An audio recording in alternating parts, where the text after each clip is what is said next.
This is the MC Reggie Fresh Morning Show. A station that pays. This is MC Reggie Fresh from the MC Reggie Fresh Morning Show. And folks, guess who's in the building? He was born in Cleveland, Ohio. He's a bishop, a senior pastor, a 33rd degree Prince Hall Mason, a black belt, a martial art instructor, and the owner of Whitlow Academy Kung Fu. Ladies and gentlemen,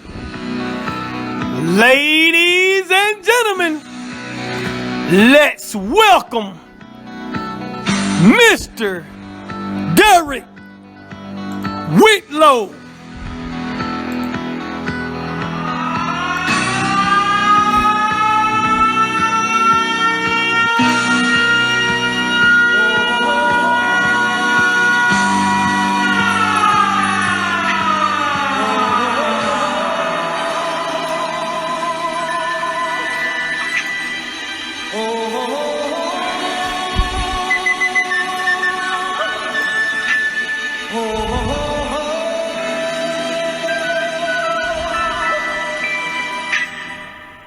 Everybody was kung fu fighting. Those kids were fast as lightning. In fact, it was a little bit frightening. This is the MC Reggie Fresh Morning Show. A station that pays. There were funky Chinamen from funky Chinatown. They were chopping them up, they were chopping them down. It's an ancient Chinese art, and everybody knew their part. From a fainting to a slip, and a kicking from the hip. Everybody was kung fu fighting. Welcome to the MC Reggie Fresh Morning Show. What's going on, Brother Whitlow? I'm good, Reggie. How about you? Hey, man, trying to stay warm out here. Indeed, it's some cold temperatures around the country right now. Yes, sir. But anyway, I know that you in the martial arts and stuff like that, man. I remember back in the day, we used to watch all kinds of, like the ninja and all that kind of stuff. And I really like karate and stuff like that. So the first question I want to ask you is, how long you been into being in the martial arts? Well, I have been in the martial arts for the past 30 years. 30 years? 30 years, yes, sir. What made you want to do that? Well, growing up, my father was Air Force, and he was military. And my brothers all lettered in basketball. I played a little basketball and other sports, but I got caught up in all of the old Bruce Lee films. Right. And from there, I ended up just as a kid. I think I was probably about 10 years old, and I would get on the floor and practice doing my splits and practice kicks and punches in the mirror. And then my dad saw that I had an aptitude for it, and he put me in the martial arts. Wow. Okay, let me ask you this. Tell me a little bit about how was your first match with somebody? Can you tell me about that? Well, when I first started in the martial arts, I started in Jun Ree's Taekwondo, martial art, Korean fighting. Mm-hmm. I remember my first match, I was pretty nervous, but being the kind of person I was always a go-getter, and I kind of had a natural ability, and I was able to get in there and do well, actually. Wow. And one thing moved from one point to the other, and then I went from Taekwondo, and then I got involved in karate, Japanese karate, and when I was in high school, I ended up being a black belt. Wow. And shortly after that, I just continued to train and practice until I made Jim Thomas's Olympic team, they in Indiana, and from there I ended up training kung fu with Chan Sao Kung Fu in Indiana, and eventually I made the change over to Wu Clan Kung Fu, and had an opportunity to study in the Henan province of China. Wow. So let me ask you this, Mr. Whitlow. I know you were saying you was nervous, which was going to be my next question, but you already answered it. But listen to this. How do you feel how do you take them punches and stuff? Is that all part of training when you get them hard hits like that? Well, primarily in the martial arts, you're taught how to give and how to receive. Now, of course, when you're often a younger martial artist, you have to be trained in the idea and in the concept of turning your fear into energy for self-defense and for fighting.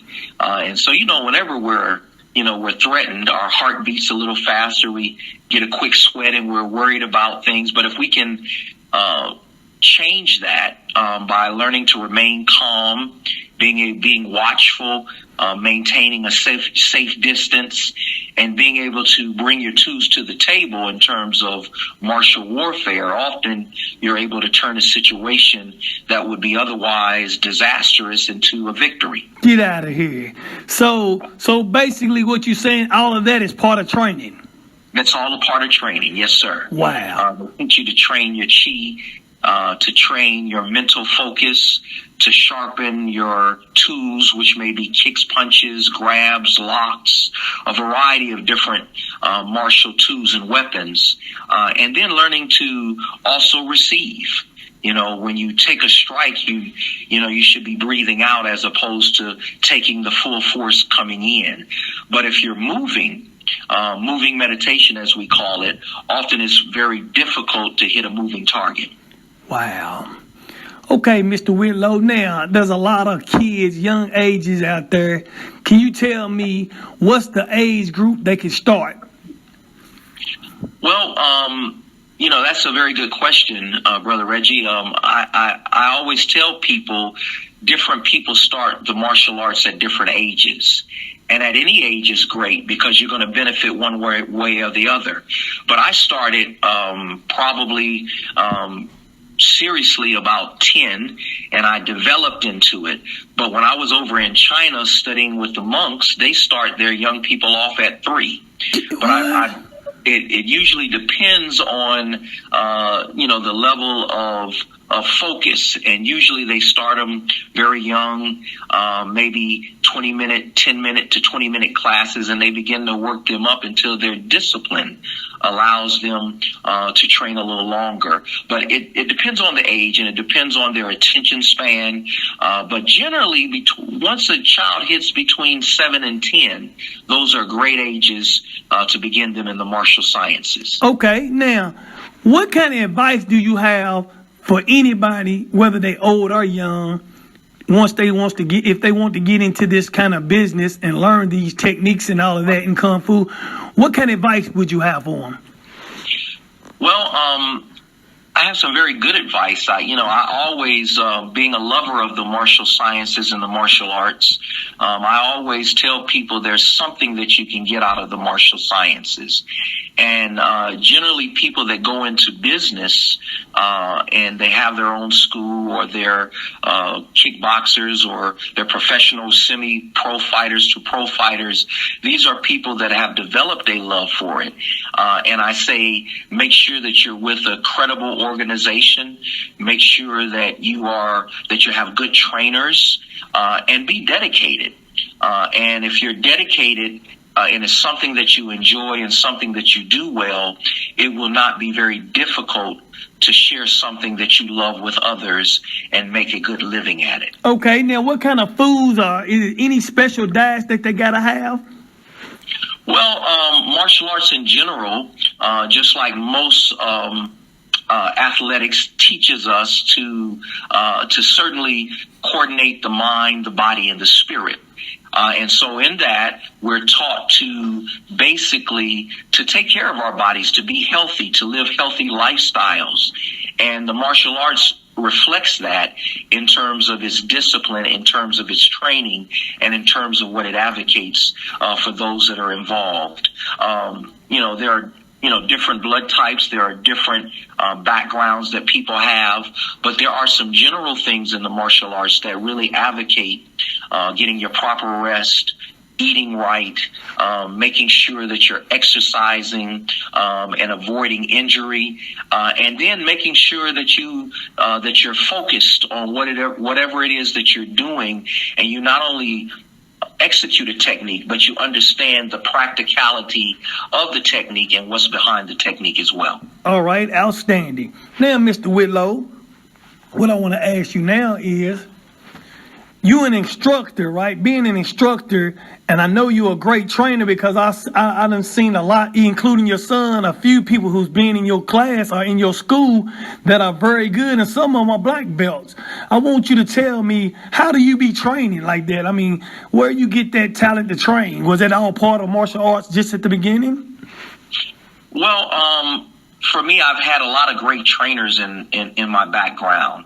My Shifu was Shifu Lo Wei of the Wu clan of Henan province of China. I've had opportunities to train with the black martial art masters. I was an advocate follower of Steve Muhammad, Wow. Moses Pyle, and just a lot of great ones. Of course, I was a fan of Bruce Lee, and I was a fan of Jackie Chan, and all of those guys, and even various women, Michelle Yeoh, Cynthia Roth, just a whole host of them as I was growing up in the 80s and 90s that were great influencers of what I did. But in my own circles of martial arts, between the black martial art masters, between the Chinese instructors, many who were African American, I had a lot of great instructors in a variety of arts. And in our art, we combined literally the boxing formula with the martial arts. So everything that we do comes out of a boxing formula. So by the time a person really figures out what's going on, usually the fight is over. But we also train in the traditional forms of Kung Fu, the traditional forms of fighting for tournament and for physical fitness and combat as well. Man, Mr. Whitlow, and I was getting ready to ask you too, man. I was getting ready to ask you, when you in a hostile area and like you was just saying, the fight is over before they even know it. You already know in your mind what type of position you need to be in if you was in a hostile area, a situation? Well, yeah, that's all a part of the training. Often we come across situations where people are very hostile. We teach things as maintaining a safe distance between you and someone who might be yelling or screaming, always being watchful, because martial arts should always stay in the context of self-defense. When it gets out of that context, then it brings other consequences. But if you are always taking a defensive posture, whether you're doing offense or defense, usually you're able to deal with what's at hand. And much of what we teach are very lethal. We teach everything from dim mak to some of the most lethal strikes that you can have, because in a real fight, a fight is determined by one or two strikes out of the gate. To determine whether or not you're going to be able to get out of a situation, especially if it's multiple opponents or someone with a weapon or even a knife. Man, wow. Boy. All I know is, listeners, Mr. Whitlow, he ain't the one you might not want to be messing around with. Well, I'm from a long line of great martial artists, and, on any given day, two warriors that come together, you just never know what might happen. But you don't want to tick off a warrior by any means. You want to be at peace with all men as much as possible. All I know is, Mr. Whitlow, I had another lady, a kickboxing lady on my radio show, Mrs. Gibbs, and her nickname is Cheetah. Well, I told her about you in her interview, and I told her, I said, I wouldn't go in the room with 2 lines with you and her.